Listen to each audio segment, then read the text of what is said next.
भी मुख्य ताकत आप लोगों की ही रही है, इसलिए आप लोग बधाई दीजिए। और जब कल कैंपस से बाहर भी निकाल दिया गया, गंगा जी की तरफ जो गेट है, उस गेट के बाहर महिला चेतना समिति की साथी वो लोग राम धुन गा रही थी और क्रांति गीत गा रही थी।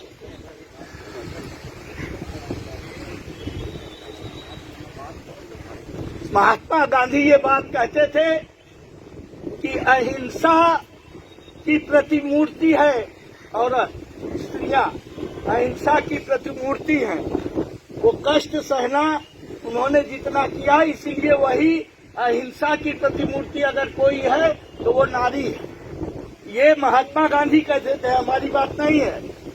और उस भावना से कल मैंने देखा, जब हम लोग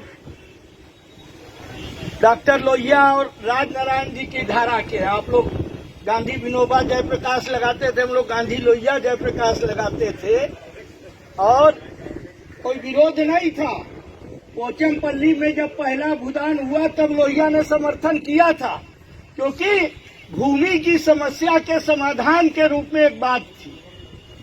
और अब तक कई बार आप लोगों ने सुना होगा, खास करके नौजवानों से कहना चाहते हैं कि आजादी की लड़ाई के समय से एक भावना थी कि जमींदारी को खत्म करना है, और उसके तरीके अलग थे।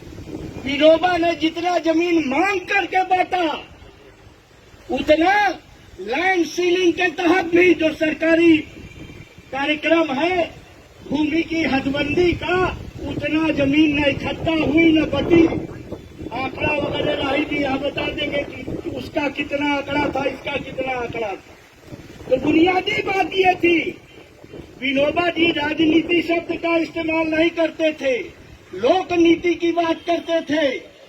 लेकिन बुनियादी तौर पे बात यह है कि राजनीति के द्वारा ही संपत्ति का संबंध निर्धारित होता है।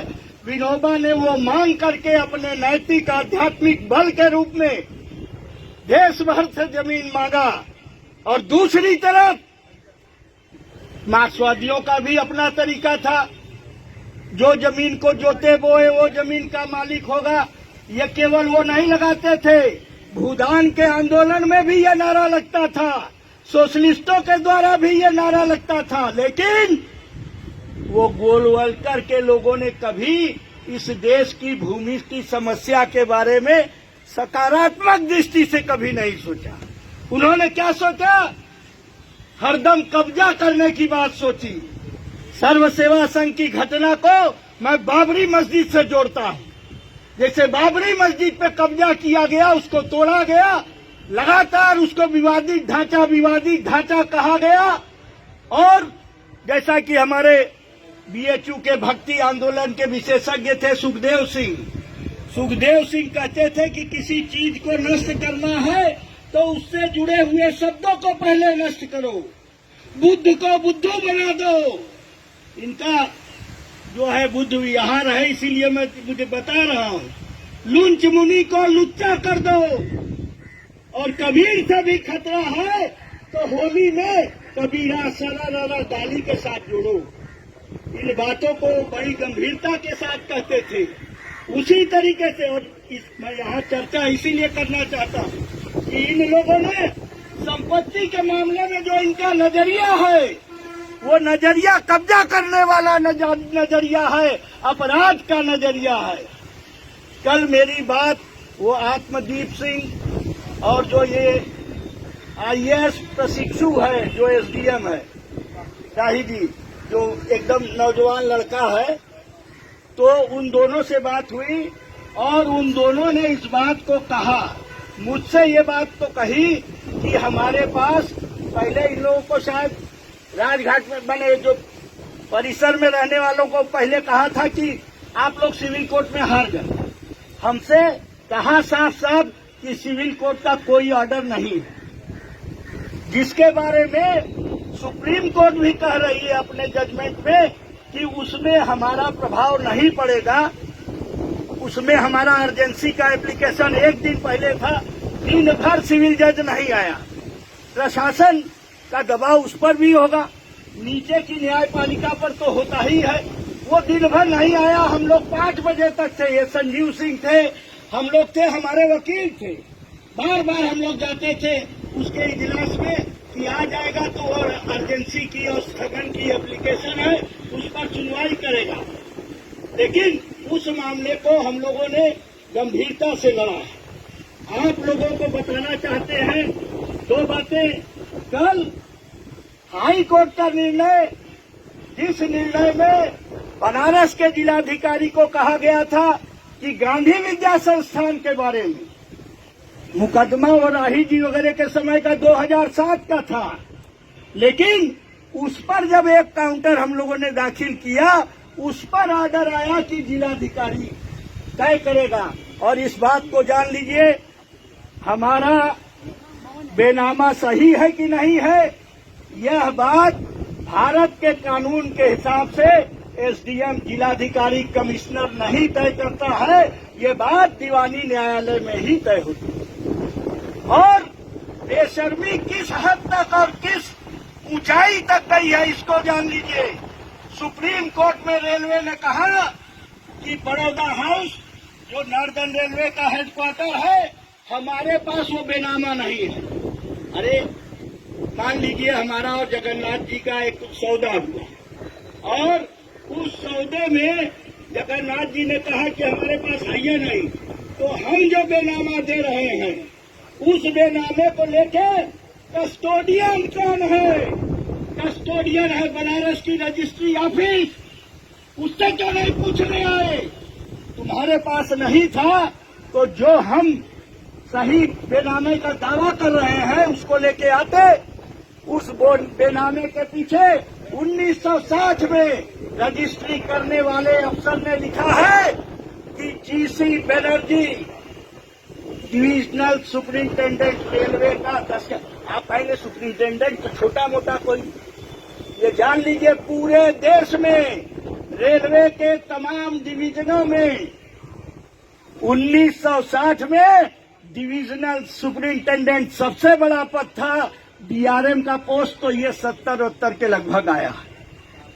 और पूरे रेलवे की संपत्ति, आप लोगों को पता है ना कि रेलवे देश के सबसे बड़े जमींदारों में से है और इसीलिए उसकी जिम्मेदारी होती है। वहां इंजीनियरिंग कैडर का एक अधिकारी रहता है जो समय समय पर जमीन का ऑडिट करता है।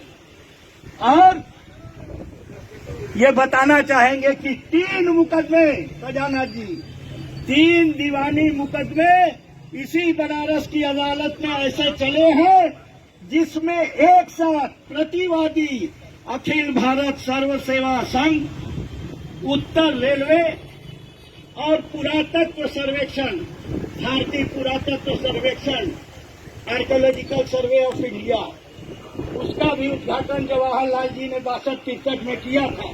और उसके बाद बीएचयू के आर्कियोलॉजी डिपार्टमेंट के हेड, दुनिया के बड़े आर्कियोलॉजिस्ट ए.के. नारायण साहब जो बौद्ध बन गए थे, आप जानते होंगे जगन्नाथ जी, ए.के. नारायण साहब को नोटिस जा रही है, जयप्रकाश नारायण को जा रही है। राही जी, अरे रुक जा बच्ची 1 मिनट। कदम कुआ, राही जी, सचिदा बाबू ने रिसीव किया है एक्नॉलेजमेंट और जेपी को नोटिस सर्व हुई है और उसमें उत्तर रेलवे पार्टी है। और पार्टी होने के बाद फैसला क्या आता है? हम लोग सब कोई प्रतिवादी थे, हम लोग जीत जाते हैं, रेलवे भी जीत जाता है। और रेलवे ठीक उसी समय जिलाधिकारी का प्रतिनिधि, डिविजनल रेलवे उत्तर, डिविजनल इंजीनियर उत्तर रेलवे, ये लोग नक्शे पर दस्तखत करते हैं।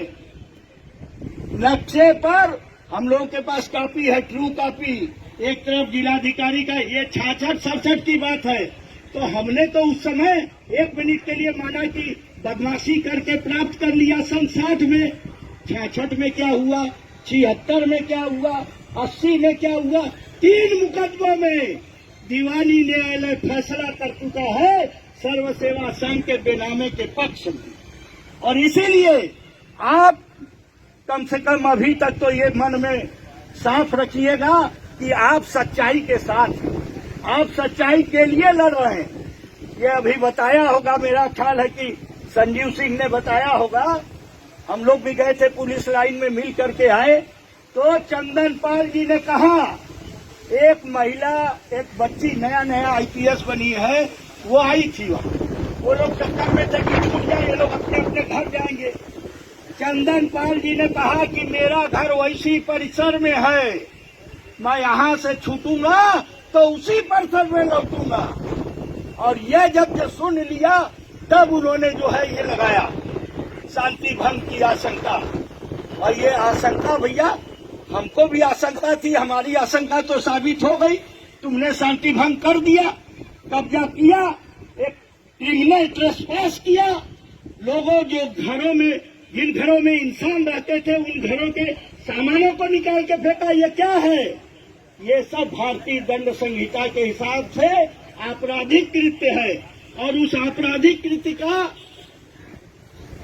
भी होगा किसी न किसी दिन न्याय निश्चित तौर पर होगा, क्योंकि कोई, जैसा बार बार कहा जा रहा है, कोई कानूनी एक लाइन भी अपने पक्ष में नहीं था, उनके पक्ष में, ठीक है।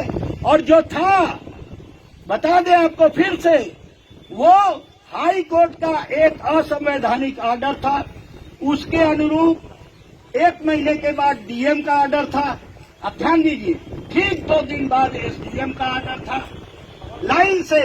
और प्रशांत भूषण जी ने सुप्रीम कोर्ट में पूरा क्रोनोलॉजी सुनाया, लेकिन उस दिन वो सुनने को इसीलिए तैयार नहीं था कि हम लोगों ने उस समय जो गिराने की नोटिस थी उसको चैलेंज किया था, हाई कोर्ट के उस ऑर्डर को चैलेंज नहीं किया था। और कल वो चैलेंज कर दिया गया है, कल एसएलपी दायर हो चुका है।